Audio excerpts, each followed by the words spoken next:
Ladies and gentlemen, welcome to Week 1 review of the Premier League 2022-2023 season. My name is Tony, the Pugilist Boy, and I'm joined by some of my good friends who've been with us on this journey, doing this for a couple of years now. Drew, how are you, my friend? I know this is a very emotional night for you. Emotional. I just got to make sure that the bride-to-be turns up tomorrow. Which, if she knew I was doing the football podcast, there's a chance she might not. I was told under no strict circumstances, can you try and get a good night's sleep? Don't do the podcast. Yeah, no, of course, babe. It's fine. Hey, it's only 10 o'clock. It's not a late one. I mean, I think before my first wedding, I was up until God knows what time in the morning. And to be fair, this is not going to last as long as what last week's did. There you go, because we haven't got Andy. Yeah, I'm pretty sure we had 2.5 hours of the Arsenal versus Tottenham debate in terms of the transfer window. Oh, that was so long. I got jealous, man. I couldn't even join in. That's what made it worse. Well, look, it's when Darren's phone died, and he literally messaged into our group chat to say, "Oh, sorry guys, my phone's died," and they were still talking. Yeah, they were still talking, mate. Still talking. So I'm joined by Neil, who is a Liverpool fan, good friend of mine for just way too many years. Don't say how many years. Do not say how many years. Yeah. But we're schoolmates, right? We're schoolmates. Yeah, so definitely. I hope everybody out there in 101 land is doing all good. And yeah, let's go. Let's have it, mate. Let's have it. Excellent. So I'm just gonna check a comment in the chat. Cat Lego Macio, big up, gentlemen. Welcome, sir, to the watch along. So yeah, we have had the first week of the season kicked off on Friday night, and we started the season with what I believe to be was the earliest kickoff of a Premier League season, and it was started by Arsenal visiting Crystal Palace. So it was a difficult game. It was a very difficult game. It was an entertaining game. As always with games at this point in the season, it's very interesting to see the dynamics of teams who have got new players into their mix and to see how those players integrate into the team.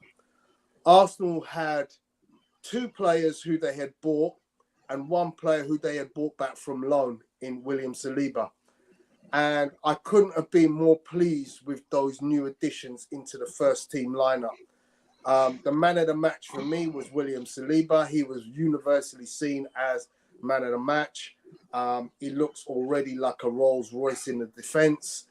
He made it into pretty much most people's team of the week. He was also voted man of the match by the watching Sky Sports team. So what a debut for him. Kept a clean sheet. And as I said, looks an absolutely superb addition to the team. In terms of the goals, the game finished 2-0. It was very tight though, 2-0. It could easily have been 1-1, 2-2. It was very much a tight game, but the first goal was scored by Gabriel Martinelli, who's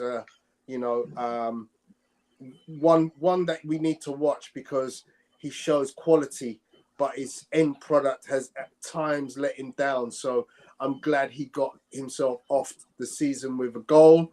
The second goal was a deflected effort from Bukayo Saka, so it went down as an own goal.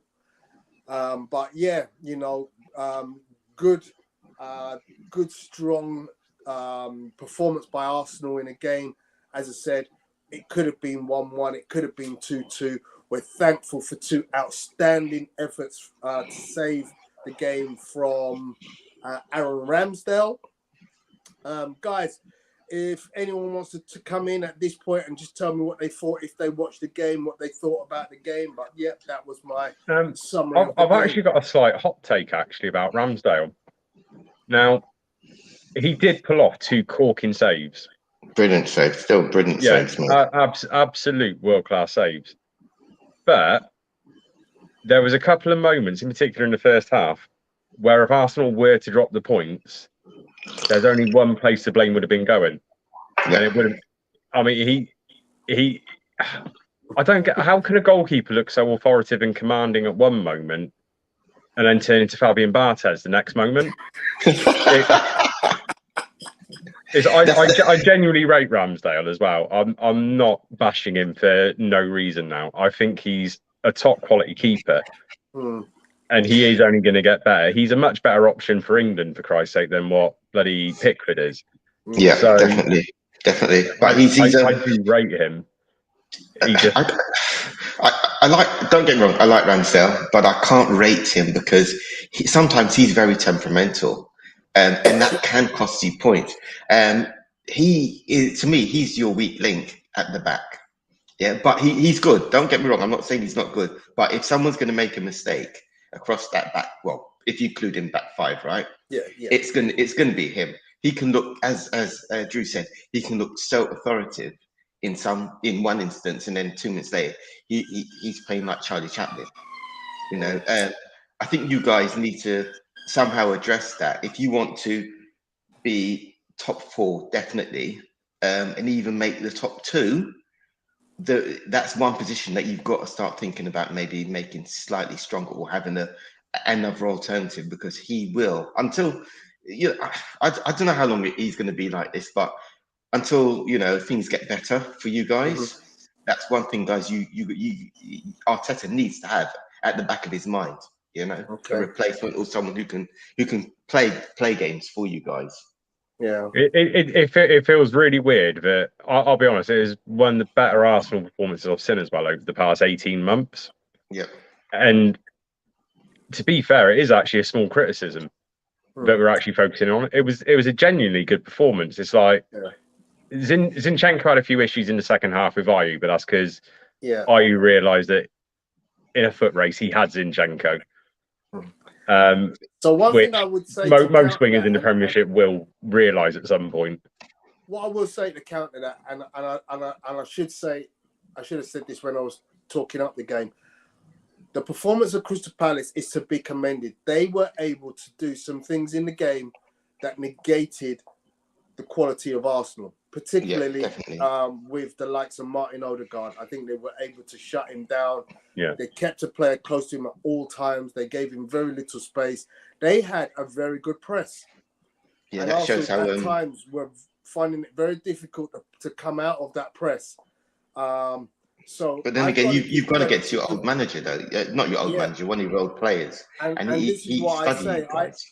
I would give credit to Crystal Palace. Obviously, they're the home team. They've got that very intimidating close pitch to the crowd. But I believe that they will cause a lot of teams trouble this season. I think they're going to be a very good team. I think there'll be another top half of the league team who can upset a few people. And obviously, last season they were able to upset Man City at their place. I think they got a draw against you guys, Liverpool, didn't they? Yeah. I think the thing with Palace, for me, I think they'll do well this season. I don't think they'll do as well as they did last season, and the only reason why I say that is because of Gallagher. Gallagher's not there.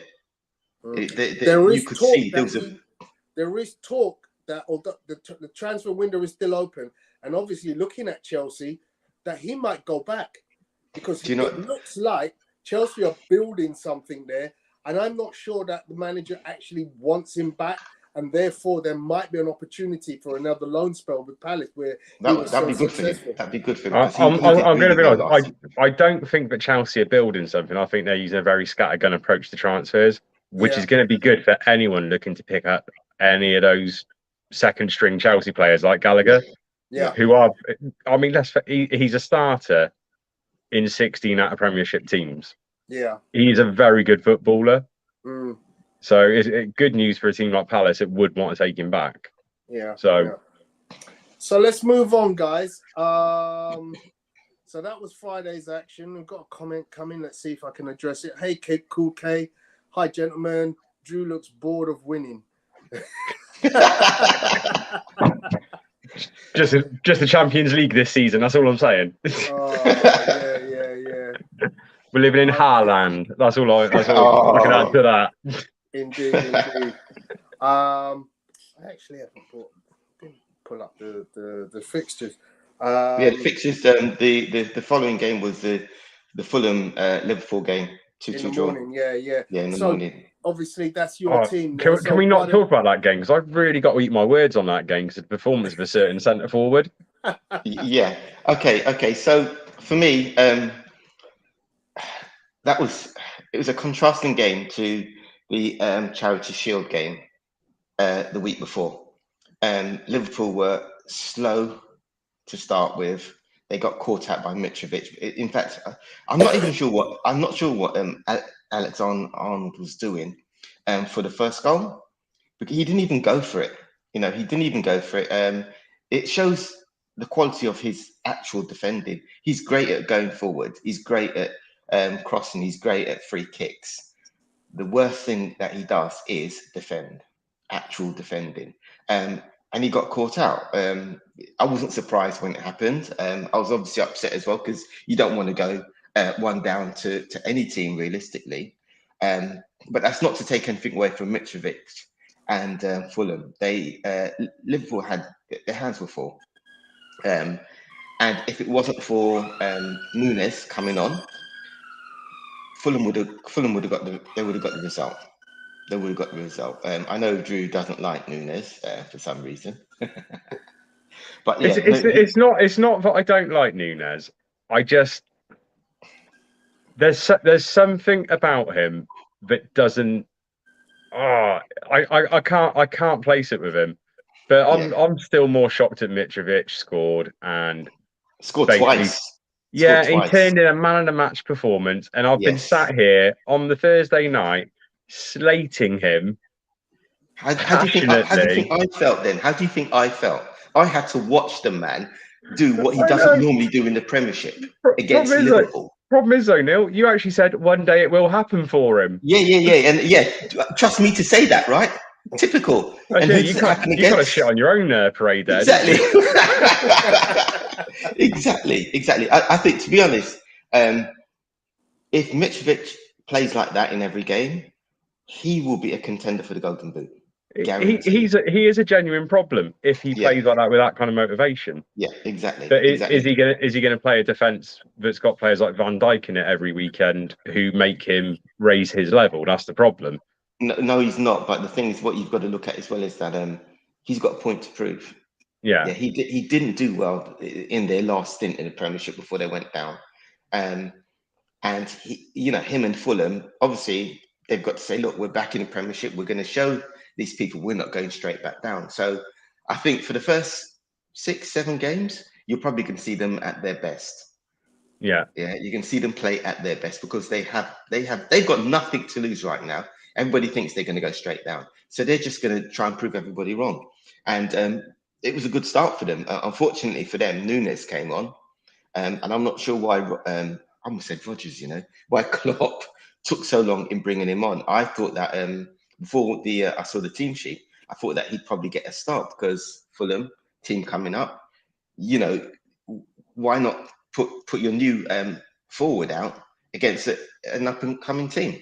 That's one way to prove how good he is and whether he can hack the Premiership against a team like Fulham to start with. But he didn't. You won again, Tony. Can see you twice here, mate. He's got his twin on. But yeah, it was a good game. Good end-to-end stuff. Fulham, I have to give credit where credit's due. They did well, but at the same time, Liverpool were too slow. They can't afford to do that in Monday's night game. They have to raise their game and they have to play better for longer if they want to challenge. I'd say the only advantage of playing Palace is I don't think Palace are as much of a goal threat right now as what they were a year ago, simply just because of injuries. Look, we didn't think Fulham was going to be much of a threat. And they got a draw. Liverpool's problem, and I say this every time, Liverpool's problem, the reason why they find it hard to win the Premiership is not because of City. It's because of the draws. They draw too many games, and they've started with a draw. Yeah, you can't keep drawing games. You can't. You're not going to win anything by doing that. Unless you get penalties in cup finals. Welcome to Bertram in the chat, also known as Bertram. Cronky, and welcome to 18. I can't say. Someone's missing. Someone's missing Bertram. Yeah. So Bertram, you got a fanboy. You got a fanboy, Bertram. Bertram, we are sending your home address. Yes. This will never end badly. If you want to come in, Bertram, do jump in. Well, I'd expect it to be the week of Bertram would surely want to come on. I mean, Arsenal have been top of the table without it coming down to the alphabet for a period of time. So, okay, so you guys said last week that he's crap, and then he goes and scores 2 goals. Mitrovic, of course, that's who we're talking about. I am still standing by this opinion of Mitrovic, by the way. But if he proves me wrong consistently through the season, I will eat humble pie quite happily. Mitrovic is for me, he's a championship player. And he destroyed the championship. But that shows the difference between the teams to the championship and the teams in the Premiership. It's a lot harder. We'll just have to see how he does. I mean, he started well, and I can't take anything away from him. We just have to watch him game by game and see if he makes us eat our words by the end of the season. The thing is, as an actual unit, though, Fulham's midfield looks a lot sharper and a lot better than what I thought it was going to be. Definitely. I mean, Mitrovic scored the goals, but I think he reaped the rewards of a huge amount of effort put in by that midfield. I think they were a pleasant surprise, quite honestly, out of the promoted teams. His first goal, I think, not to take anything away from Fulham, that was bad defending by Trent. Had Trent realised he was there, Trent probably would have headed the ball away, but he didn't. He didn't even go for it, and that's what kind of gets me. You know, you're a defender. You've got someone like Mitrovic who proved he can score goals when he's given the opportunity, and you gave him the opportunity. He's one of the last players that you want to give confidence to. Exactly. Let's talk about some of the other goals. Obviously, there seems to be a nice understanding between Salah and Nunes because they kind of reciprocated each other's goals. I'm right to say, right? Yeah, they definitely did. I mean, an assist to a goal and then a goal to an assist. Wasn't it? Yeah, definitely. So I mean, if you look at the way from when Nunes came on, that team changed. In the way they attacked, they were more clinical. They looked better, and it looks like, I mean, it's only one game, so you can't say anything yet. But it looks as if there is an understanding between Salah and Nunes. For me, Salah's always greedy. He's just greedy. But the fact that they linked up well, maybe he's trying to say, well, look, I can link up. You know, why is Mane gone? Blah blah blah. You know, absolutely. There were two good goals. I think this selfish thing is overblown because, you know, look, I could when we get to the Tottenham game, we could talk about the opportunity where Son is running past 3 players and Harry Kane is standing in the box with nobody around him and there's an open goal and Son ends up shooting it over the net and you turn around and you look at Son and you go, that was selfish. But that's a striker. I expect my strikers to be selfish. But the thing with Son, he links up better with Kane, and they have an understanding. He doesn't. Salah even was it last season, the season before, with Jota, he took the ball off Jota and had a shot. Yeah, right. That is selfish. That shows how selfish you can be. Yeah, but and he does a lot of that. Bro. No, listen. I'm not saying it's the worst. I'm not saying it's the worst thing out there, but the thing is, you have to think sometimes there are going to be players in a better position. Yeah. Look around, pass the ball. Salah is the least likely person to do that. Okay. Yeah. All right. Let's move on, guys, because we've got a lot to cover today. Yeah, definitely. We don't want to spend the whole show on that one game. So, what was the next game that we had? Is Bournemouth and Villa. 2, Aston Villa 0.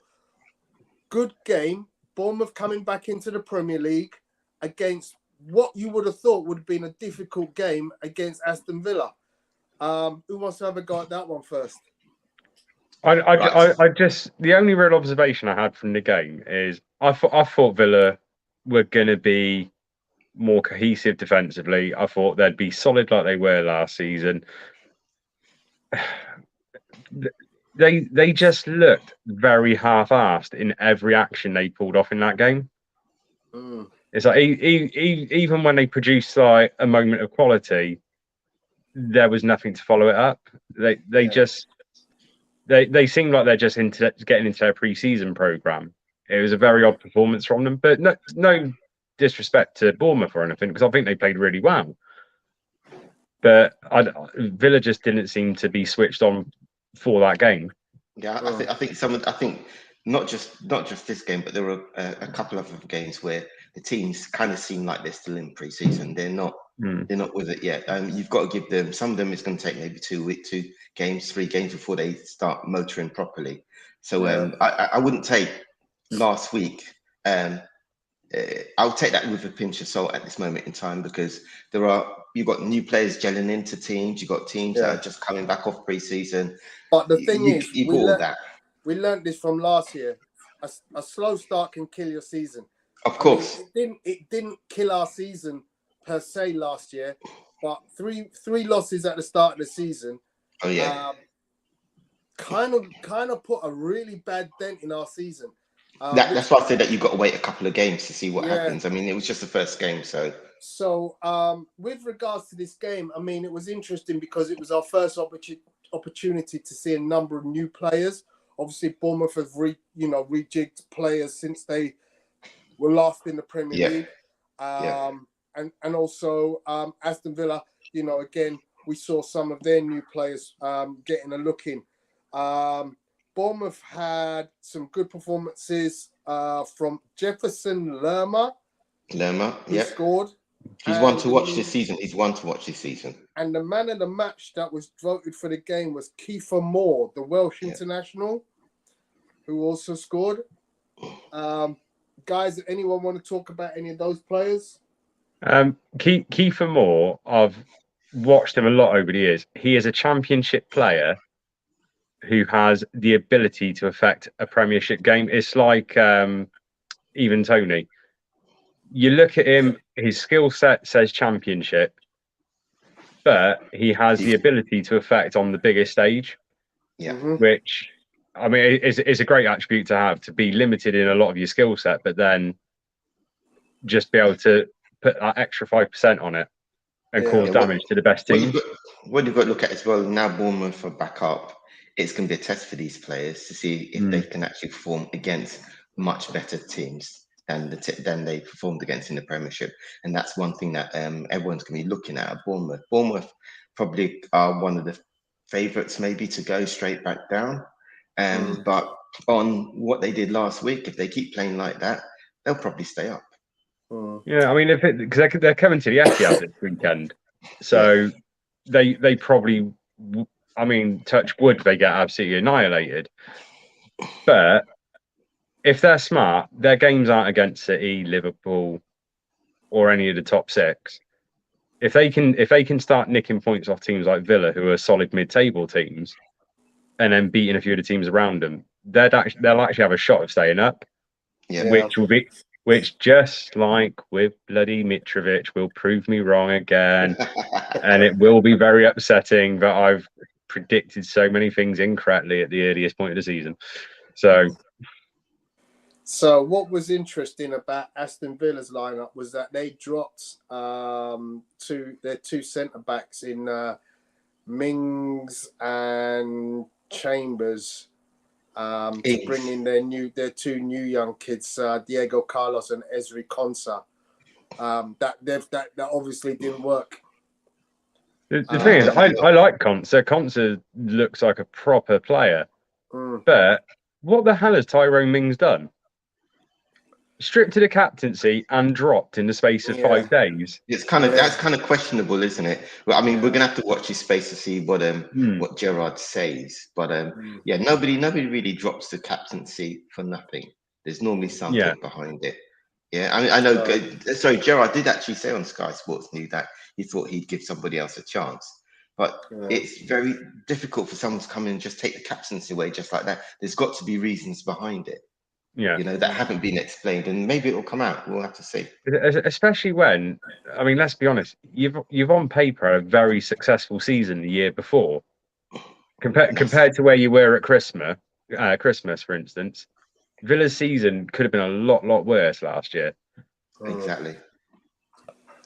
But we'll have to see. We'll move on. Leeds Wolves was the next one. Leeds Wolves. Now, this was a very exciting game. Wolves went 1-0 up, but Leeds looked to be back to that super high pressing style. They were like literally all over Wolves like a rash. And then that's what they were like last season, wasn't it? They were like that last season as well. But you've also got to remember that they were better the season before. I think last season they kind of seemed to get a little bit jaded at certain points. Towards the end of the season, they started falling away. But you got to look at it that players like Patrick Bamford was injured for quite a while as well. Yeah, but he's actually back, and he actually scored last week as well. No, he got an assist last week. Yeah. So if he stays fit, they will give a lot of team trouble this season. Jack Harrison in particular for Leeds last weekend, absolutely phenomenal play. But he was voted man of the match. Yeah, it was great though, because a lot of the signings that Marsh has brought in, who did get on the team sheet and into the squad, do you know what? Everyone put in a proper performance for him. Yeah, it was positive to see that if a manager's backed and given the chance to start building something and brings in his people, it can completely transform the team. Because the Leeds of last season, if they'd gone 1-0 down, it could have been an absolute disaster for them. Yeah, could have snowballed. Yeah, especially towards the end of the season, they would never have got back into that. Yeah, exactly. But what was interesting in it is the two new young American kids. One of them's coming to take over from Calvin Phillips, right? Yeah, Brendan Aronson and Tyler Adams. They look very good in their performances. I thought they were definitely good. Evening, Alex from Cannon Fodder TV. I thought that they looked really good, very sprightly, played the ball really well. The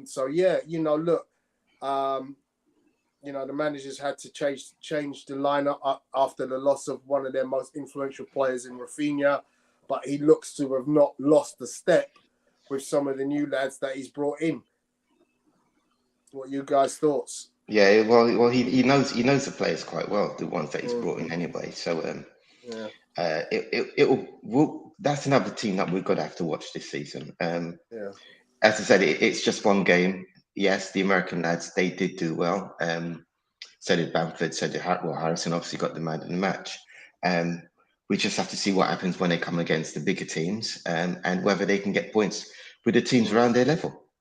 Yeah. Talking about defensive absences in the Aston Villa team, again, we had it in the Wolves team. Connor Cody not playing. Well, he's gone now, isn't he? I don't get it. Player of the captain, player of the season and club captain for the past God knows how many years. Yeah, and goes to Everton. I genuinely can't fathom it. Yeah, it just doesn't make any sense. I mean, this has been a bizarre transfer window anyway, but I mean, it's like a club legend. You've got to kind of ask. You've got to ask a couple of questions. One of the questions is, are Leeds desperate for the money, or is there a problem with Cody and Marsh? Interesting. Yeah, those are the sort of things that you've got to start asking, because you don't. You're captain again. Yeah. A man of the team, keeps everybody together, keeps the defensive really tight at times. Yeah. And he goes to Everton, just like that. It's not he must just fantasy going back to the Championship. That's all I can assume. Yeah, but I mean, it's not like he's one of the big boys that have come in and taken him, like what Chelsea are doing at this moment in time. Yeah. This is Everton, yeah, and he's gone there. Yeah. Oh, And Alex has said he's backed up that statement by saying that's a backward step to definitely, Everton for Conor Cody. definitely. Cool beans. Okay, so good start for Leeds. The next game that we look at is Newcastle at home to the new boys, Nottingham Forest. Anyone want to start me off on that one? Wilson. The man. He's very tough. You know, touch. I mean, I don't even have to describe it. That's how it is. He's very off and on. When he's on, he's a brilliant player. Yeah, but he doesn't produce it enough. I mean, I was surprised that he actually. You know what, you say that he has a ridiculous number of goals in first games of the season. Yeah. In 5 seasons, his first game he scored in 4 games. Right. So but what about the rest of the season? Rest of the season, he sat on a treatment table. Yeah.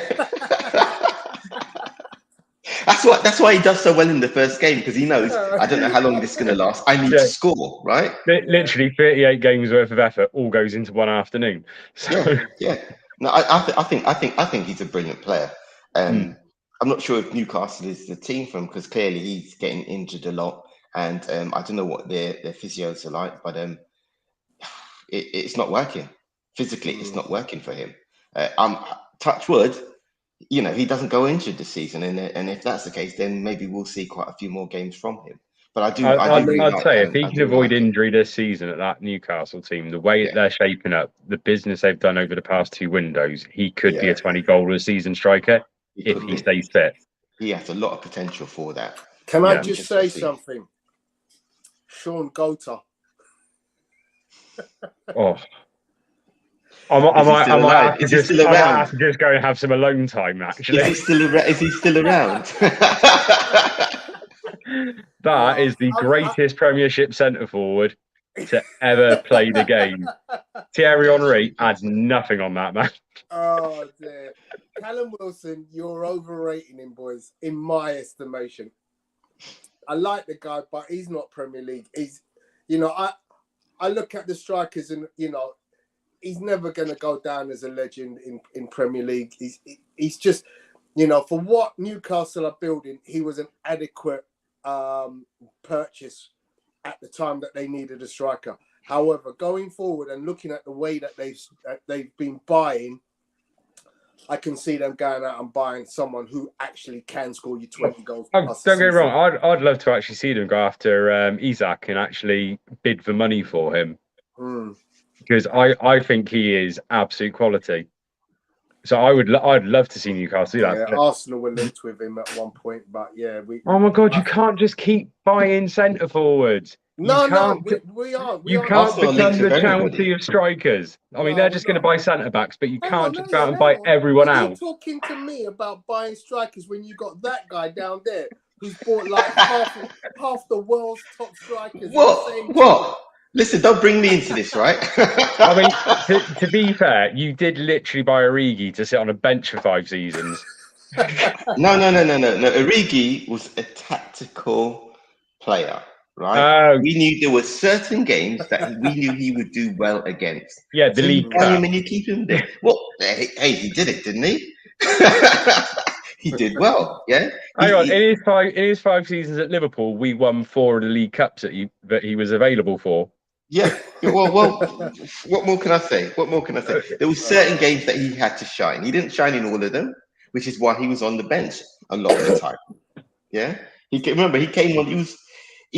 as a super sub, but sometimes he wasn't so super. But when this is what Newcastle fans will have you believe about Shola Amiobi. It's a really nice way of saying we needed another striker just to give some rest to Bobby. Yeah. But I got to commend Newcastle. I mean, look, the lineup is amazing. The one player who I think I'm always having an issue with is Alan St. Maximin. He flatters to deceive. I don't know if he's like just too good for Newcastle, or if he's just, I mean, we had Nwankwo Kanu at one time, and he was just a different kind of baller. And obviously, we had JJ Okocha at one time in the league at Bolton. And those guys are so good that sometimes they confuse their own teammates. And sometimes I think St. Maximin does the same thing. I think, he can run past 5 players and then confuse his team about where he's going to deliver the killer pass. Exactly. The thing with St. Maximin is, and I'll keep saying this, he's at the wrong team. Yeah, he's at the wrong team. I think he does far too much when he's actually. Oh, here we go. Here we go. You know what? In my head, I'm not going to say anymore. I'm not going to say anymore. About St. Maximin. Bertram, the floor is yours. St. Maximin, the floor is yours. Go on, Bertram. Go on. I like the player, but I you know what? I must say, I'm not saying I agree with Tony, but he has to do more. He has to do more. He has too much ability. He doesn't make the right decision when he needs. Like he's unmarkable, but you have your decision making is poor. Look, Martinelli has some of that in his repertoire also. Martinelli plays with his head down. He goes by people, but the decision in the final third, he got to do a better job. He has no excuses here because Newcastle's a good team. Yeah. I mean, last year Newcastle had the second best record after January in the Premier League.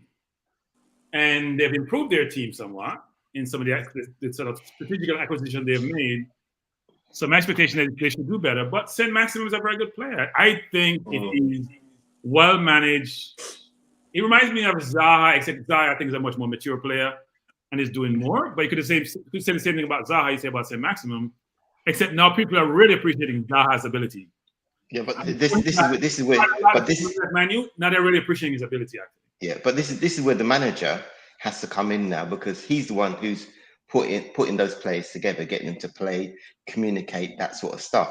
That's where I think the problem is with St. Maximin, because if he's confusing his own players or he hasn't got that final touch, he's wasting a lot of balls. So he does a lot running down, getting past players and then messing it up. That's for the manager to work with him on that. I mean, remember that they practice practically every day. Yeah. You know, I watch them every weekend. I actually watch because of Willock, because I like Willock. So I watch them every week because I get all the games. I watch them every week. And some weeks he's unplayable, but his decision making is never the best. Actually. Yeah, but that's down to the managers to sort that out, though, to help him with that. You can't just leave it to the player. I'm gonna add a little bit of my perspective on this. Right, I take the piss out of St. Maximin on a regular basis, but it's not because he's got a lack of ability. He's got the same problem between his ears as Jack Grealish. The brain doesn't engage with the feet as often as it should do. He does all of the hard work, all of the clever bits, but then when it comes to the moment where he has to produce the goods, it doesn't happen. He's thinking about a woman, right? He's thinking about a woman at that particular time, people are biased, though. People are biased. So if you look at Zaha, St. Maximin, and Grealish get a lot of latitude those players don't get for some reason. So people say he has to be in the England team, he needs to start, and Southgate is saying, hell no, not my team, because you don't fit the profile I'm looking for.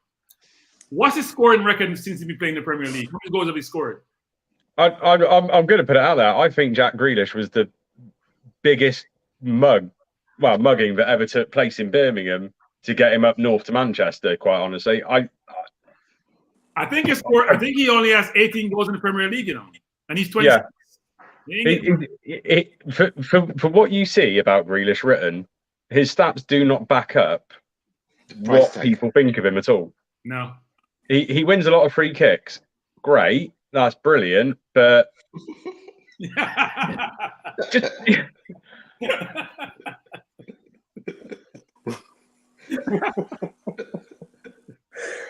Oh dear. So let's talk a little bit about Nottingham Forest, because obviously already I think we can all sort of say they could be the team that are going to be hogging the bottom of the table for quite a considerable amount of this season. Have you got any green shoots of potential for them? Does anyone see anything? No, they're going to stay up because they got J-Lings, so they've got a good young squad, and they proved it last season. All right, they won the playoffs, but they still proved that for the young players that they've got, and especially in the cup games as well, they can play pretty well. Whether that translates into the Premiership, we'll just have to see. I think that they're probably going to be one of the favourites around the bottom come Christmas time. I think they're Notting and Forest. They're bringing nothing to the table. They are 14 new signings and a top quality manager. That is what they are. Too. And they're signing but clearly, last game. Yeah, but clearly they didn't see what Fulham did the season before, right? Yeah. Fulham spent 100 million the last time, and where they end up going back to spend 100. But that's the thing. You see, that's the thing. What you got to look at is you got to look at the team that played in the Championship, and you got to look at the team that came up from the Championship on just after the last day. Yeah, it's almost two different teams. Yeah, practically. All right, they guys. should not come up though. Honestly, it was cheating. Can I just make one point though about Nottingham Forest? Game. They got a penalty they didn't get. Honestly, you should have won the game. Yeah. No, one thing though with Forest, they don't have a shirt sponsor at the moment. Yeah, that's really strange. Well, have you seen the reason why though? No. Because the owner has valued it as 10 million a season because that's what teams like Arsenal get as a minimum requirement. When you sell as many shirts globally as Arsenal and you're Nottingham Forest, you can say, I want 10 million a season. Yeah, when you are only selling shirts in the East freaking Midlands, you can't say that you want 10 million. Yeah, but clearly they're living off past glory, right? Yeah. I've got history, mate. 2 times European champions, mate. European Cup winners, mate. Don't worry. Yeah. No. We know that they're past. Hey, you know what? It sounds like the direction Man U's going in. Was that there's 19? Yeah, but tell me, when was their last big thing? What 19? Was it 1978? Was their last big thing, wasn't it? Anyway, guys, let's move on. Spurs 4, Southampton 1. This was an interesting game because Spurs lost. Spurs obviously conceded the first goal. That guy, James Ward-Prowse again. He needs to be with a bigger team as well. He needs to be with a much bigger side. And this is my conversation point: is look, he's just got a knack for knowing how to score goals. Yeah. And for someone as talented as he is, Southampton is clearly not the team he should be at. I'm surprised Chelsea haven't gone for him. They've gone for him. He's not a centre back. No, the problem is one, which is Southampton want too much money for him. And when you're batting midfielders, goal is not the first thing you think about. It's their all-around play. And so, yes, he may score goals. The question is they always ask, which is very interesting, which is, what does he do other than score goals? Which is a very interesting question because scoring goals is the most difficult thing on the football field. But as a midfielder, that's not the primary way I evaluate you, is your overall play. Yeah. That's why he struggled to move. But they wanted like 60+ mil for him, didn't they? Yeah. Yeah, something ridiculous. Well, when you consider the number of goals he scores, I mean, look, we've seen players go for 60 million, Cucurella, and we have to say, well, no, Tony. I know what you're going to say. Please use logical benchmark. Don't use desperate benchmark to evaluate cost of players. But we're in that market, Bertram. We have to consider that, some teams are actually desperate for a centre midfielder. Yeah. And therefore, if they're in that position, then sometimes they are forced to have to spend ridiculous amounts of money. And Drew mentioned it. Jack Grealish. But no, here's the problem. It's a robbery. He's not rated. It's a fact. Think about it. None of the big teams. You hear about Grealish when Tottenham tried to go to Grealish years ago before they went to Championship. Tottenham thought about going for him. I think it wasn't a big fee, but they thought it was too much given where he was. I haven't heard any of the big teams going in for him ever. I was about to say Man United was sniffing around and then realised it's Man United. So, isn't it just great fun now that we could all poke fun? And we haven't even got to their game yet. I don't think it's Man. I think it's Man. They're no longer United, so it's Man something. They're all over the place. Welcome to the Ten Hag era. Anyway, so let's talk about the other team, the Lily White Spurs. They were very impressive. After all the talk that Andy was talking last week about how they had the better transfer business, none of their players started that they bought, and they still managed to win 4-1 at home. Yes, Bissouma came on late, and someone else came on late. Perisic came on and looked like he'd done a hamstring as well at one point. So, but he is about 90. Yeah, I mean, clinical performance from Spurs. Kulusevski, what a player! What a player! He's going to be vital for them this season. Well, now you have 5 changes, and they have quality bench. You make those changes without being concerned about a drop off in quality when you make those changes. Yeah, they've done well in the transfer window, in my view. I think they've definitely strengthened the squad, and they will do better this season. As they showed last week, when they're ready to score goals, they will score goals. And when you look at the players that did score goals, did their big two have anything to do with them? Son had 2 assists. Kane didn't score anything, and that says a lot. Well, the 2 goals, these first 2 goals, we won't see that regularly, right? The 2 headers between Dyer and Sessegnon, that's not normal for them, but they're 2 good headers. But if they're finding goals from other sources, their primary goal scorers, they'll be up there. But it's Spurs. That's what I'm saying, because if you look at Spurs, it's normally, when you're talking about the goals itself, you're normally naming 2 names, Son and thing, And more importantly, we haven't even seen Richarlison yet, so I still stand by my logic on Spurs. I think they had the best transfer window in the Premiership. So, well, if Kulusevski keep playing the way he is, and it's a World Cup year, what happens to Richarlison? He's not going to sit on the bench and not be very uncomfortable. He's going to make noise. Yeah, he wasn't even on the bench though. Huh? Suspended last weekend. He was suspended last week, but okay. Not the way Kulusevski's playing. I don't see him starting. Yeah. Of course, Sessegnon scored his first goal in the Premier League. He looks a good player. He played well, and he looks like he's been in the gym. With the 100% Smith role and Nelson on the other to be. He'll be in the gym working out. He's bigger, he's stronger, and he has ability. So and he's still young. He's still 22? Yeah. Very good player for the future. Anyone else got any other points about that game before we move on to the next game?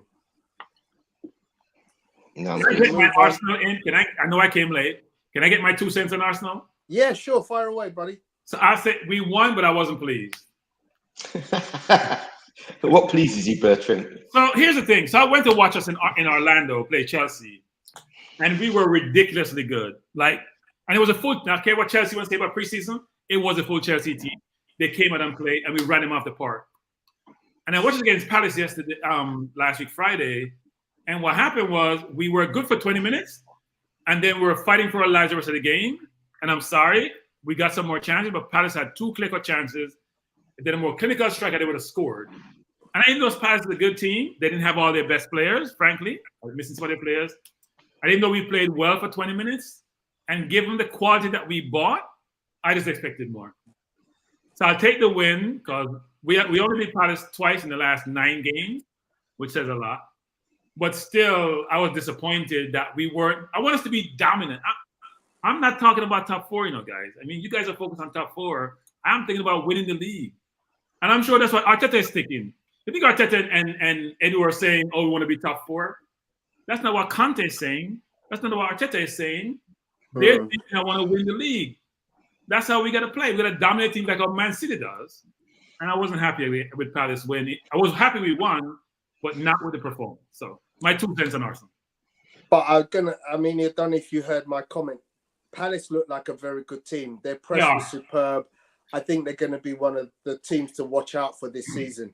And I don't think many teams will go to Palace and win 2-0. But even though they draw with City at home last year, City battered them. I mean, City dominated. So that's the problem I'm talking about, which is we played City at home, and we should have beaten City, by the way, Drew. You got lucky because you have Xhaka, who's your 12th man. But we played Palace, and we can't handle Palace at all. Very frustrating.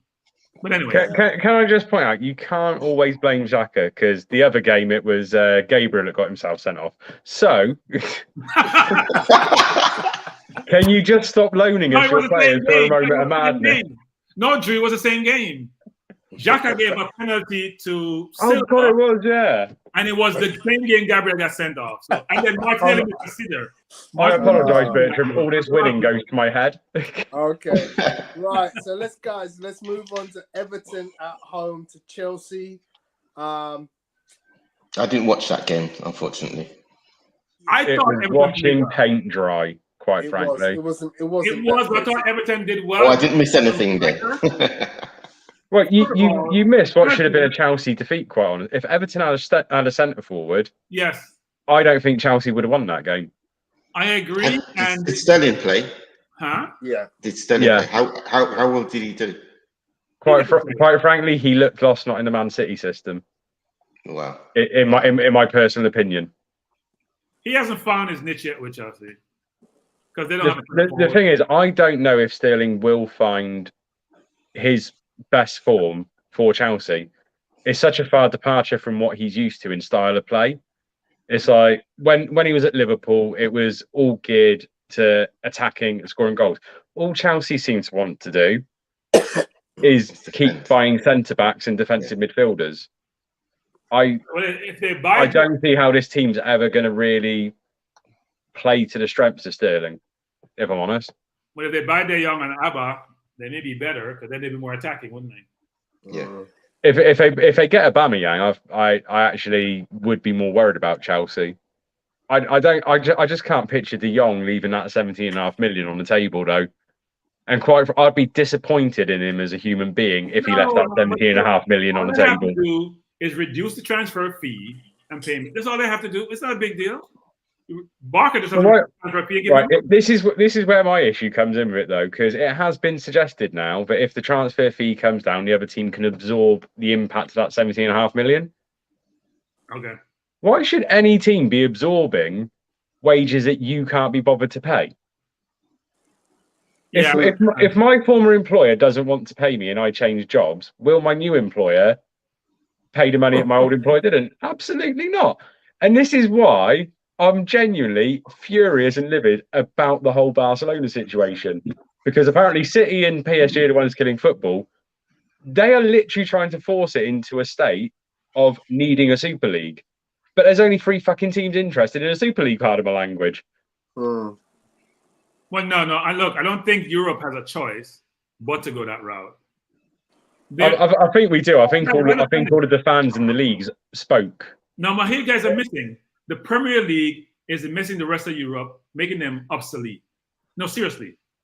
The Premier League is making the rest of Europe. Who cares about League One or Syria or La Liga apart from the 3 top teams play? Who cares? The thing is, though, so say you get the Italian teams and you get the Spanish teams all go, oh, we're going to form the Super League.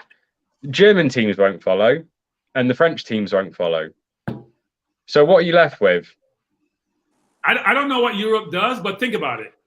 Nobody in Europe has money, apart from maybe Bayern, to buy anybody. Across the entire Europe. Juventus doesn't have any money. Barca doesn't have any money.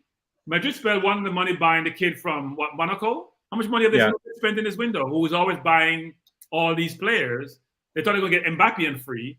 So nobody has money to spend except the Premier League. The thing is, though, if your only 2 selling points, because let's face it, they would be the only 2 selling points, would be Barca and Real Madrid. What sponsors and what TV deals are they going to get to show games between bang average Italian teams and bang average Spanish teams outside of those 2 teams playing? Yeah, but that's the problem. The Super League would be a great idea if the Premier League teams wanted it and if Bayern Munich wanted it. Yeah, but Clearly, if it was a Super No, League, but it's about money, guys. there wouldn't be the Premiership wouldn't be interested. None of the leagues would be interested. They've already kind of showed that at the last conversations they were having about it, and FIFA was like doing it not obviously because they weren't going to get any there money appears from to it. be 4 teams that want it. One of them's AC Milan, one of them's Juventus, and the 2 big Spanish teams. Because they can earn some serious money and serious sponsorship from it. I mean, guys, they can't come. You guys haven't seem to realize this, I think you're in your UK utopia, and you don't think about the rest of the world. The rest of the leagues are struggling.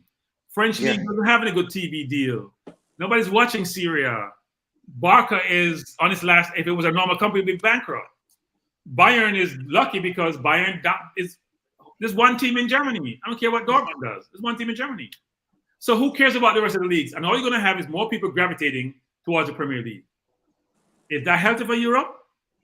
No. Is that healthy for the Premier League? And that's not changing anytime soon. Yeah. I don't know, but it's a struggle. So and UK is no longer part of Europe. We diverted away from the story of Chelsea. Because Chelsea was so interesting. It was such a boring game, Tony.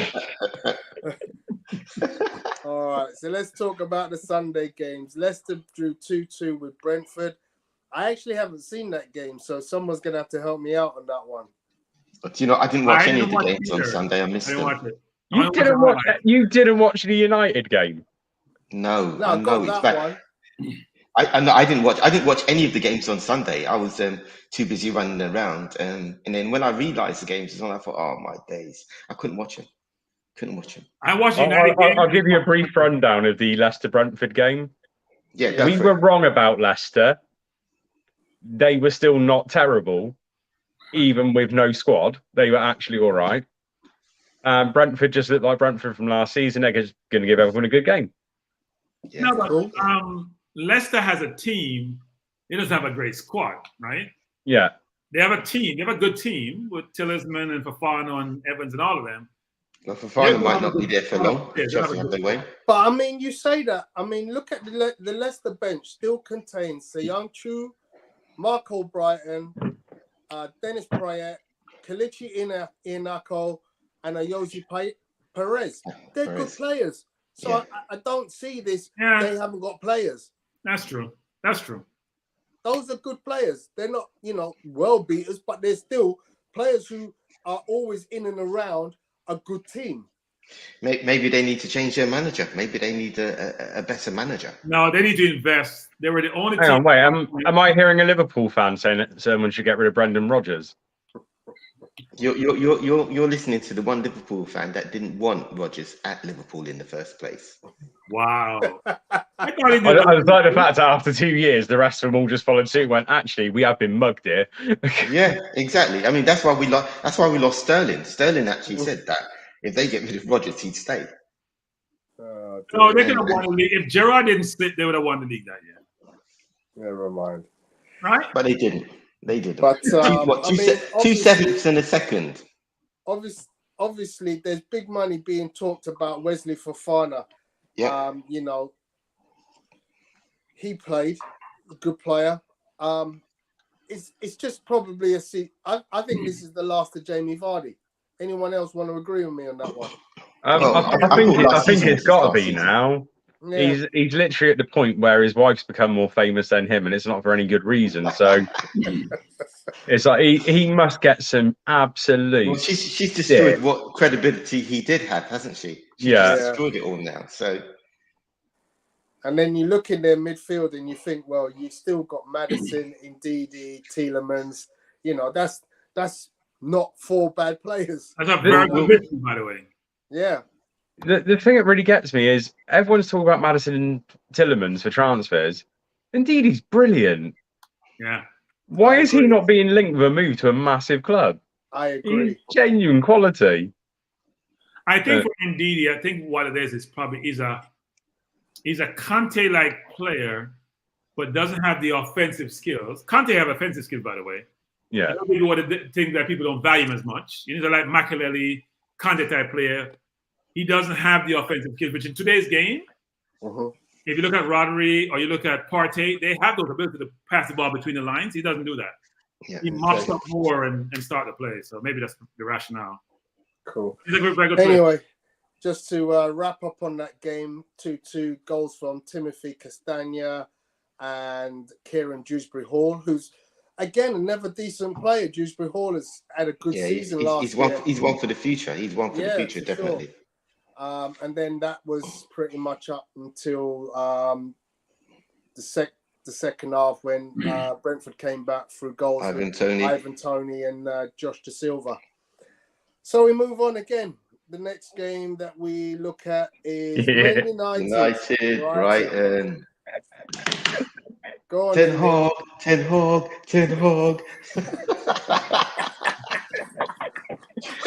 The thing is, you can take the manager and move him on to another club, say, oh, yeah, it was Ollie's fault for this. Oh, it was Ralph Rangnick's fault for that. You still have a team which is run by a group of egos who think they are bigger than whatever club they're ever going to play for and can coach themselves.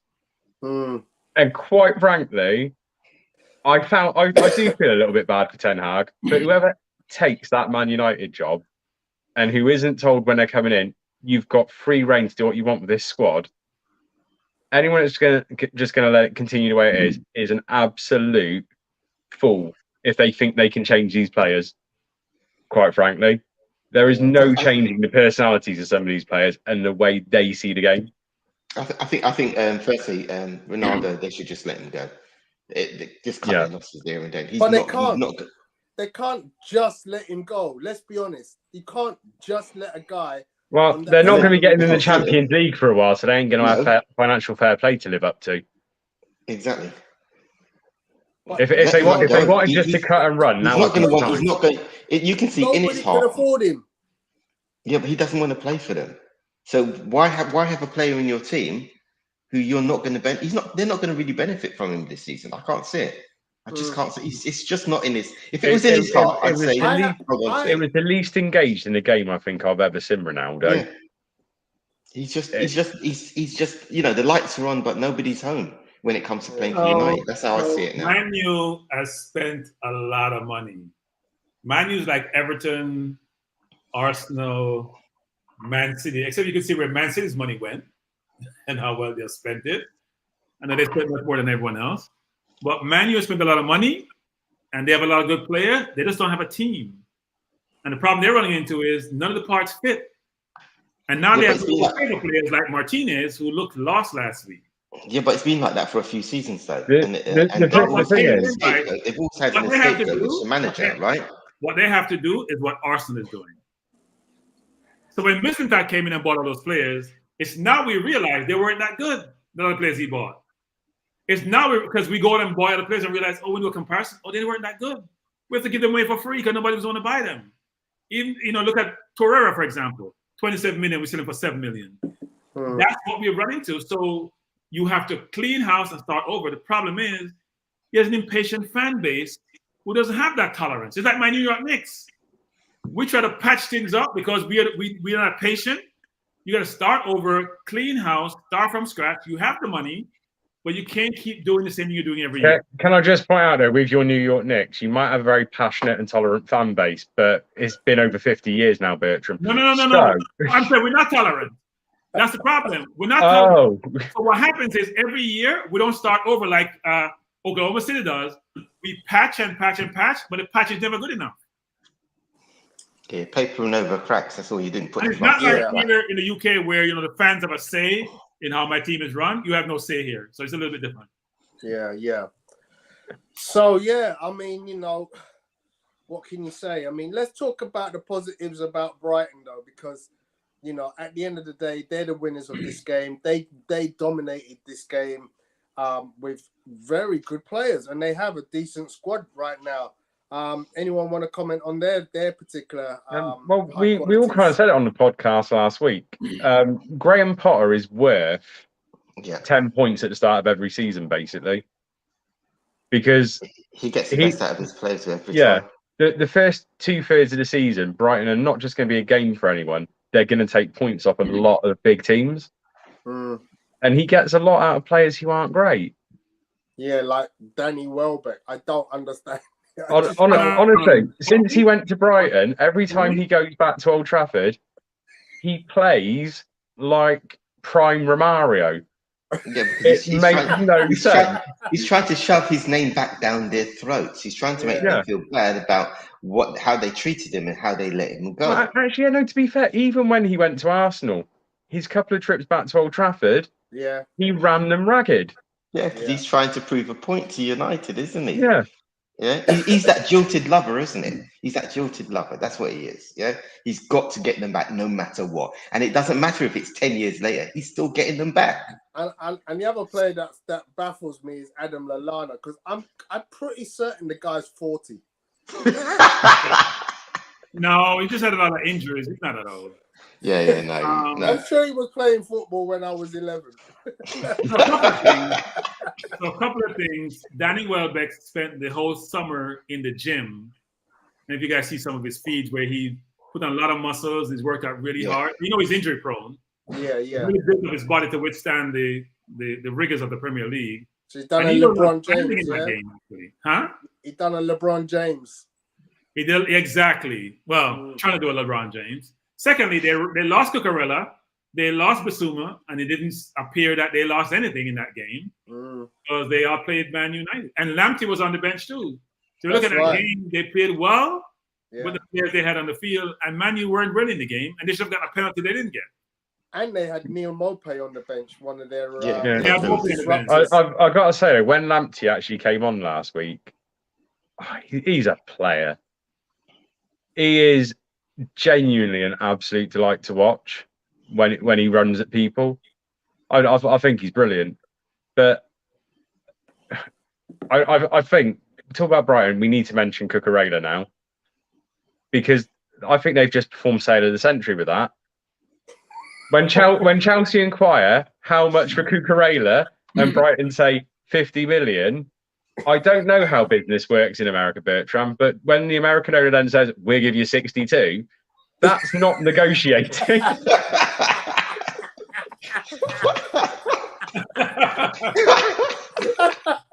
So, Drew, we have disowned him because that was embarrassing. So City, by the way, City does brilliant business, and City can afford to walk away from the table because they have a very good team and a very good squad, and they would not take over the value that they value the player. They just don't, right? But having said that, they only cost him £15 million when they bought him, right? Secondly, he only had one season where he's played really well. So how do you come up with 62 mil? Like, what are you thinking? But the Chelsea owners are trying to show to the fans, look, we mean business. We're going to buy decent players, and that's all they're trying to do right now is buy players and bring them in. Whether the players work out or not is another thing. When you have sophisticated fans, you have to be very careful, Neil. When your fans understand the marketplace and the team and quality, you have to be very careful because you're not currying favor with them when you go overspend by 15, 20, 30% on a player. Yeah, but Abramovich did that. He bought a lot of players for more than what they were worth. Yeah, because he couldn't afford it. The American owners are just doing the same thing. Which player, for example? Lukaku. No. But here's the thing. When he bought Lukaku, he had just torn up at Inter in the Serie A, right? Inter didn't want to sell him. He's a forward. You sometimes don't pay for a forward. You don't pay for a left back. No, you don't. No, but they're just showing they've got money. They're showing their fans we have money. In a market where Zinchenko cost 30-something mil. He played for Man City. He played well. That's a comparison, actually. It's a comparison. I know Chilwell cost about 50, but they didn't want to sell at Leicester. But 62 mil, come on. Yeah, there's lots of players. I'm just going to put it out there. I don't actually rate Zinchenko as highly as what I rate Chilwell. I would also say that Cucurella's a better player, but Zinchenko is justifiably worth more based on body of work, isn't he? Yeah. But you don't pay twice as much for that player who is not miles apart from Zinchenko. No, Zinchenko is not the best defender, by the way. People don't realize that. And he was getting schooled last week late in the game. Oh no, I've actually said this. Yeah, he's not the best defender. I don't think Zinchenko is actually a left back. It's just City have been able to get away with him as a left back for years because the rest of the defence is so good. Yeah, he doesn't play that for Ukraine, so no. He's not a real. He can substitute there for Tierney, but he's not a real left back from a defensive standpoint. Going forward, yes, but not defensively. The thing is, you've finally got your replacement for Granit Xhaka if Arteta wants to actually do it. No, Arteta loves Xhaka. So I want to know then what Xhaka knows about Arteta because it's clearly something that no one else does. No. It's all the Arsenal managers, from Wenger to all of them that come down. Emery, all of them play him. So we can't just blame Arteta. They all play him. For some reason, they love him. So Anthony Roberts has put in a chat. Cucurella is the under-21 captain for Spain. He's going to be a 24. Sorry. He's former under-21 captain. He's 24 now, isn't he? Okay, but if not, he just looks really, really old. Yeah. Which is a pot kettle situation. Tony, I mean, Vinci, they have Chilwell. Yeah. I mean, a lot. He's going to be a back. Is he a backup? Is he a starter? I don't know. Yeah. So they went overboard because they have no relief for Alonso. So yeah, you're right. They do have Chilwell. So it's a strange one. But Chelsea are doing some strange business at this point in time. They just seem to be gazumping people for the sake of adding to their squad. I still don't get the Koulibaly fee and bringing him in. It's 6 years too late, as far as I'm concerned with that one. So, Drew, you're discriminating against age, Drew. Nowadays, you can play up to 35, 36. Look at Ronaldo. Look at Thiago Silva. Huh? Yeah, Silva. 37. The thing is, right, so I've got Thiago Silva, whose pace went about a decade ago. What am I going to do? I'm going to bring in Koulibaly, who didn't have the pace when he was 21. That is my issue with Chelsea's transfer business. I'm going to replace Rudiger with someone that never had legs. Hang on. Name me a centre back who you could say has really got legs, like speed, pure outright speed. Saliba. They just don't exist. Ruben Diaz. Saliba. Diaz is not. No. Oh yeah, Virgil van Dijk. You know what? I don't think DVD ever has to use his speed because his no, but he's got speed. So good. He's got speed. The man's got speed. Oh, to be fair, actually, Kanate as well is very quick over 20 yards. Yeah. So I don't think Diaz has speed. Sorry, I don't think Diaz has speed. I think Saliba VDB has speed. Okay. Diaz is quick. We just never get to see it because we're too busy winning. Right, guys, let's move on. West Ham against Man City, 2-0 to Man City. Drew, take it away. The floor is yours. Well, talking of speed, how quick is Erling Haaland over 20 yards? You know, it's because of the way he greases his hair. That's why. No, he is a slick mudder. That is all I'm going to say about him. He is lightning, though. Yes, he is quick. Over 20 yards. For someone that size, it's amazing.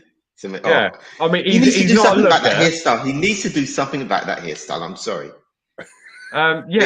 Probably starring adult erotica. I mean, that is. I've come to picture. He looks like he can feature in the Addams Family. That's what he looks like he can feature. I'm sorry, but that hairstyle. I just want to hold him down and just cut that hair off or do something with that hair. Slickling back doesn't look. It doesn't look right. Take it back a second. You want to hold him down? You would say that, wouldn't you? I mean, he's not the worst looking player we've ever had. I mean, did you see Craig Bellamy? We had Craig Bellamy. But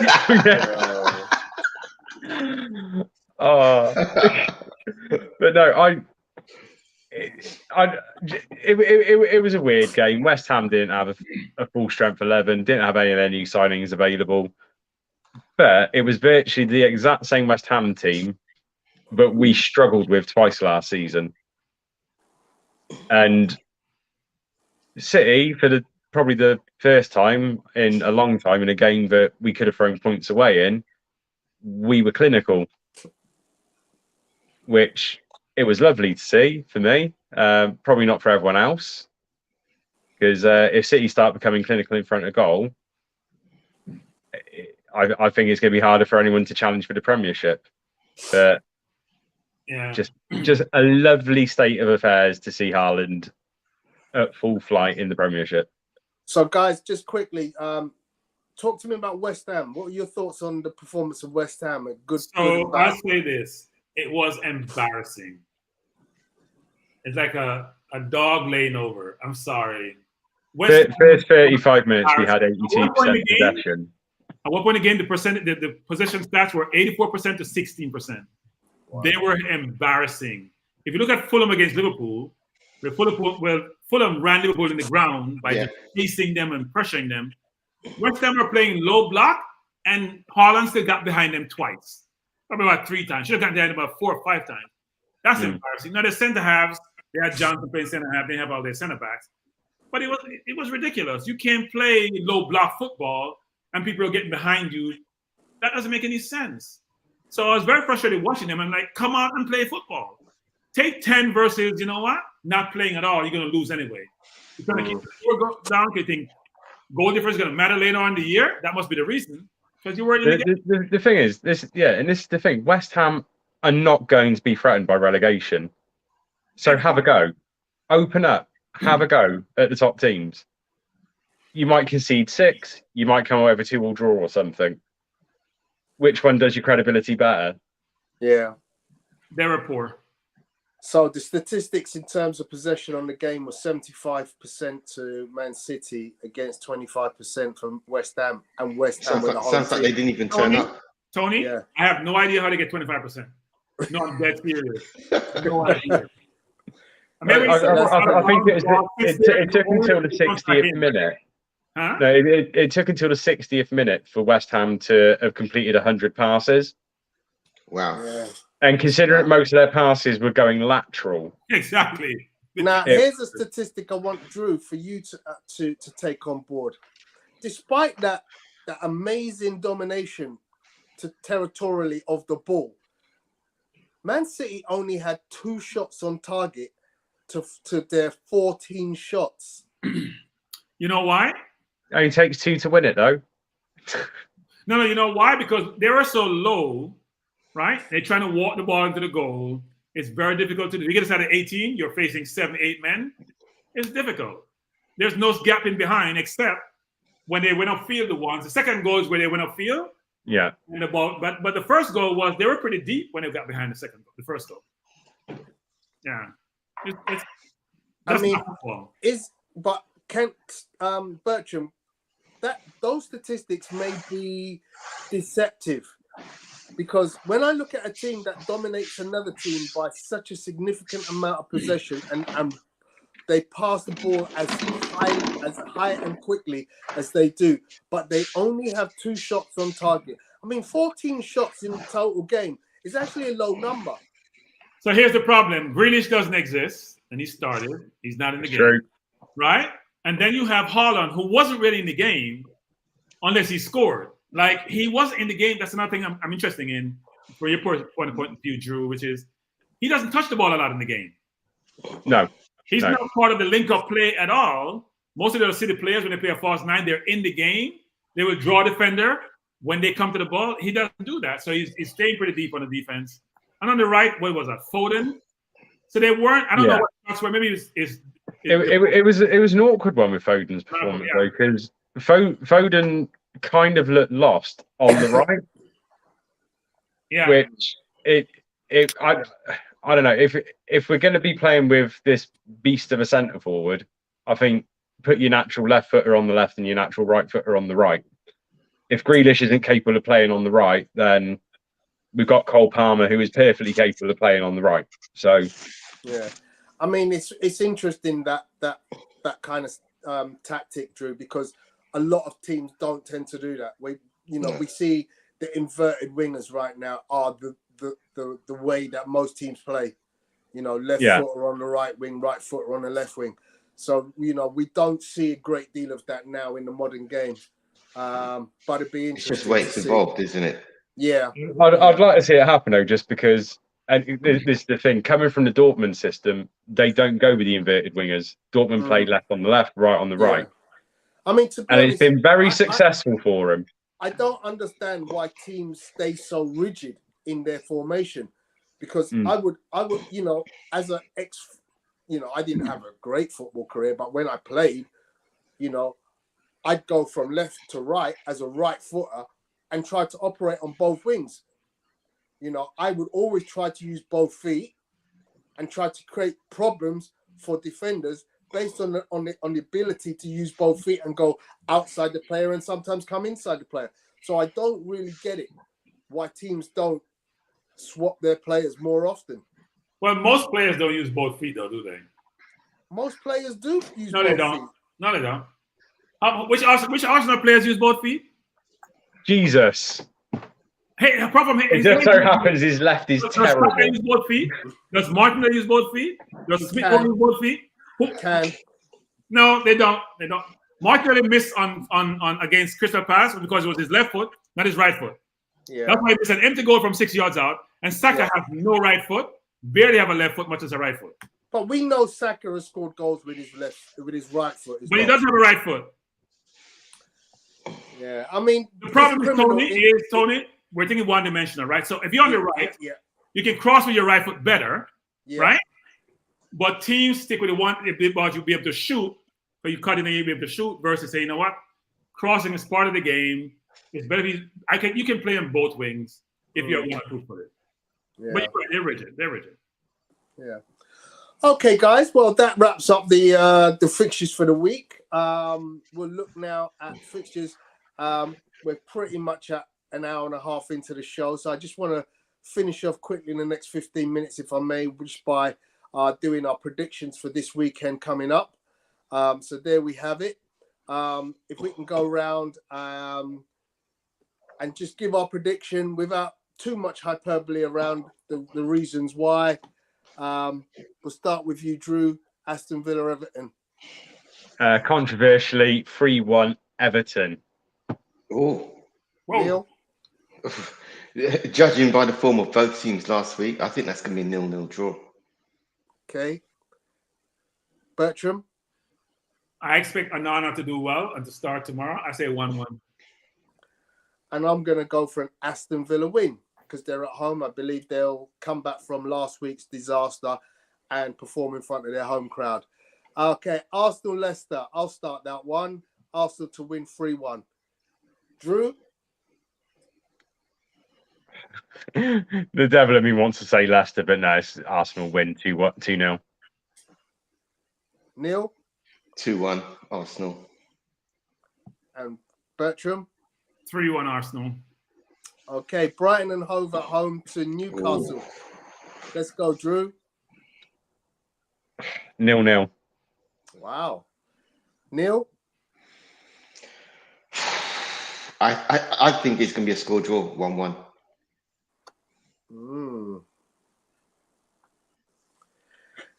Bertram? 2-1 Newcastle. Okay, I'm going to go with 2-1 Newcastle as well. Man City at home to Bournemouth. Drew? I'm going to be overly optimistic. Let's go down to Old Trafford Cricket Ground. Let's get the scoreboard. 7-1. It's my wedding day. They're going to treat me well. 7-1 City. Neil? Yeah, unfortunately, I've got to say 3-0 City. Bertram? 3-0 City. I'll go 4-0 City. Southampton, Leeds. Drew? Southampton. Leeds 2-1 to Leeds. Okay. Neil? Leeds 1-0. Bertram? Leeds 2-1. And I'm joining you on that one, Bertram. Leeds 2-1. Wolverhampton at home to Fulham. Drew? Depends if last week's Mitrovic turns up, Fulham win 2-1. Neil? 1-0 Fulham. Bertram? They played well last week. So. Wolves struggle to score. I'm going to say 1-1. I don't think Wolves will continue to struggle for a long time. I'm going to also go 1-1 on this one. Brentford at home to Man United. This will be interesting. Drew? 3-1 Brentford. Wow. Just get that knife and let me twist it a little bit more. I got to see your face. Look, right, everyone wants to give me a wedding present from London. Feel free. Just do it. Neil, what do you think? Brentford will win that one, but I think it's going to be much closer. I think it'll be 1-0 Brentford. Bertram? 2-1 Man U. And I'm going to go with a 2-2 draw on that one for myself. Nottingham Forest at home to West Ham. Drew? All of West Ham's injury problems at the moment, and they're not fully sharpened. West Ham will do it. 1-1. Okay, interesting. Against the bottom team, Nottingham Forest, really? Yeah. West Ham were appalling last week. Yeah.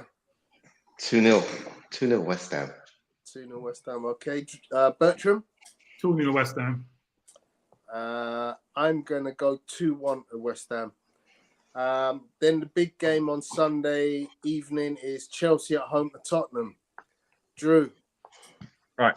Before I say my score, can I just give an explanation as to why I'm going to give quite a ludicrous score for this one? You know, when Tottenham rocked up to the Emirates last year and really needed that win against your boys, I kind of feel that Tottenham need that kind of statement win against Chelsea.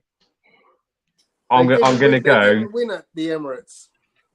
Oh, yeah, no, is it? All right. So, you know, the game at the end of the season where they need to get the big statement win, they got it? Yeah, I think they're going to win at Stamford Bridge. I think 2-0. Okay. Neil? Yeah, it's going to be a Spurs victory. I think it's going to be a close game, actually. I think it's going to be 1-0 to Spurs, but Spurs will do it. Okay. Bertram? Spurs doesn't win at they don't win at Chelsea. 2-2.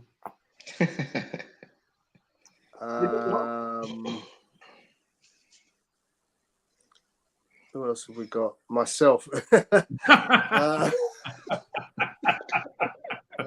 This is one I'm conflicted on because my heart will always want Chelsea to smash the bejesus out of Spurs, but I do feel that Spurs will win this one 2-1. I've lost my chain, lost myself. Where am I? Liverpool. Okay, Crystal Palace Monday. Liverpool, Crystal Palace on Monday. Thank you, Neil. Drew? I think Palace going to any of the big teams is always a good game for them. But same with West Ham. They're not at full strength at the moment. So I picked Liverpool 2-0. Okay, Neil? 3-0 Liverpool. Nunes to score 2 of them. Wow. Bertram? 2-1 Liverpool. I think Palace will surprise them. Okay. I might join you on that one as well, Bertram. I'm going to go 2-1 Liverpool as well. So that, gentlemen, completes our predictions for this weekend. It's been wonderful having you guys on. Oops, we can get that off. Yeah, we've had a great conversation. Any closing points anyone wants to mention? Yeah, I want to say, I just want to get one thing clear, right? Normally with the Spanish-speaking countries, yeah, J is always silent. Why do we call him Jesus and not Jesus? Because that's what it should be, right? No, because he's not Spanish. He's Portuguese. Jesus. Yeah, it's Portuguese. Jesus. They have a hard J as opposed to the Spanish who have a soft J. Yeah, it's a Jesus. Not Jesus. So it was Jesus Navas and Gabriel Jesus. Yeah. Yeah. There you go. Okay. So, Drew, all the best for tomorrow. I'm gonna need it. This young man, you know. I finished my drink, Drew. I finished it. Mine and all, yeah. Yeah, my drink, Drew. Have a wonderful day. No doubt we won't see you next week because you'll be honeymooning somewhere in a beautiful. She won't allow him. She won't allow him. Right. I think I need to point out I'm not going on honeymoon until December. Oh, okay. So we might Yeah. see you next week. So we're going to the Maldives for honeymoon, but Lovely. it's only 28 degrees in the Maldives at this time of year. So we've got to go when it's going to be 35 degrees. Excellent plan. Excellent plan. Nice. Yeah, she's going to try and tan me. I don't see how this is going to work, but Cool K, 8018. I saw your scores. Thank you very much for putting them up. Cool K. Arsenal fans are over the moon. We just Aston throwing out scores all over the place. Arsenal fans are just confident nowadays. I've got to say, I don't think I've ever seen your fan base so optimistic. Hey, Drew. Since we've done this podcast. Hey, Drew, we have spent 300+ mil over the last two years. We spent 450 since 2019. We should have some quality in our team to give us some confidence. Yeah, but you do still have £72 million worth of Pepe on your books. So who's better than Grealish? I was actually going to say which one's won a Premiership medal, but I mean, Grealish was more guilty by association. Let's be fair. So, guys, thank you very much for joining me this weekend. It's been a great one, and have a lovely weekend. We'll see you guys again next week. Cool. All right, have a good one, Jed. Speak to you later, everyone. Okay, bye.